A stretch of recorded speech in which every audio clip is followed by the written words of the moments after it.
તેલ ગરમ થઈ જાય એટલે સૌપ્રથમ આપણે એમાં રાઈ એડ કરીશું 1 ટેબલસ્પૂન રાઈ થોડી તકડવા લાગે રાઈ તકડવા લાગે એટલે આપણે એમાં 1 ટીસ્પૂન ઘી એડ કરીશું અને ઘી એડ કર્યા બાદ 1 ટીસ્પૂન હિંગ એડ કરીશું ત્યાર પછી આપણે એમાં મરચાં અને લસણ એડ કરીશું મરચાં અને લસણ બ્રાઉન થઈ જાય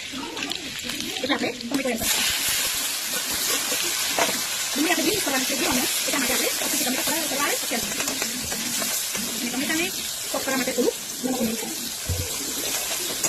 આપણે ટમેટા થોડા સોફ્ટ થઈ ગયા છે એટલે આપણે દહીં ઓનિયન એડ કરીશું હવે આપણે બધું મિક્સ કરીશું અને ડુંગળી સોફ્ટ થાય ત્યાં સુધી ચડવા દઈશું તો મિત્રો જોયું ને આપણો રેડ અને ગ્રીન કલર કેટલો ફાઇન લાગે છે જોતા જ મોંમાં પાણી આવી જાય અને ખાવાની ઈચ્છા થઈ જાય તો ગરમા ગરમ આપણો ઓળો બનવા જઈ રહ્યો છે તો તમને પણ રેસીપી ગમે તો લાઈક શેર ફોલો અને સબસ્ક્રાઇબ કરતા રહેજો અને ચાલો આપણે સાથે મળીને બનાવીએ રીંગણનો ઓળો મિત્રો હવે આપણી ડુંગળી પણ ચડી રહી છે અને સાઈડમાંથી તેલ પણ છૂટું પડવા લાગ્યું છે તો હવે આપણે એમાં મસાલા કરીશું સૌપ્રથમ આપણે હળદર એડ કરીએ સ્પૂન હળદર એડ કરીશું સ્વાદ પ્રમાણે નમક એડ કરીશું ત્યારબાદ મરચું એડ કરીશું અને થોડો એવો આપણે ગરમ મસાલો એડ કરીશું અને બધું મિક્સ કરી લઈશું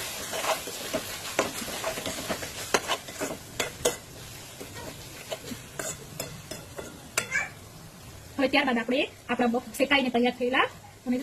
સાફ કરીને પછી જોયેલા એકદમ નરી આંખે જોયેલા રીંગણ ઉમેરીશું અને પછી બધું મિક્સ કરીશું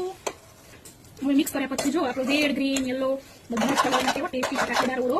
હવે મિક્સ કર્યા પછી થોડી મિનિટ એને રહેવા દઈશું જેથી સાઈડમાંથી તેલ છૂટું પડવા લાગે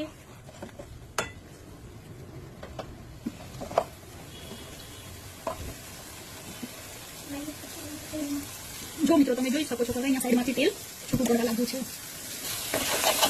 હવે લાસ્ટમાં આપણે લીલી ડુંગળી અને ધાણાથી ગાર્નિશ કરીશું તૈયાર છે આપણો ઓળો આપણી થાળી ઓળો રોટલો રાયતા મરચા ગાજર ગોળ અને આપણી વાલી વાલી છાશ તો હવે મિત્રો આવી જાઓ બધા જમવા માટે અને તમે પણ મારી રેસીપી ટ્રાય કરજો અને કહેજો કે કેવી લાગી ચલો આપણે ખવડાવીએ ભવ્યાબેન નહીં ભવ્યા રેસીપી કેવી લાગી વેરી ગુડ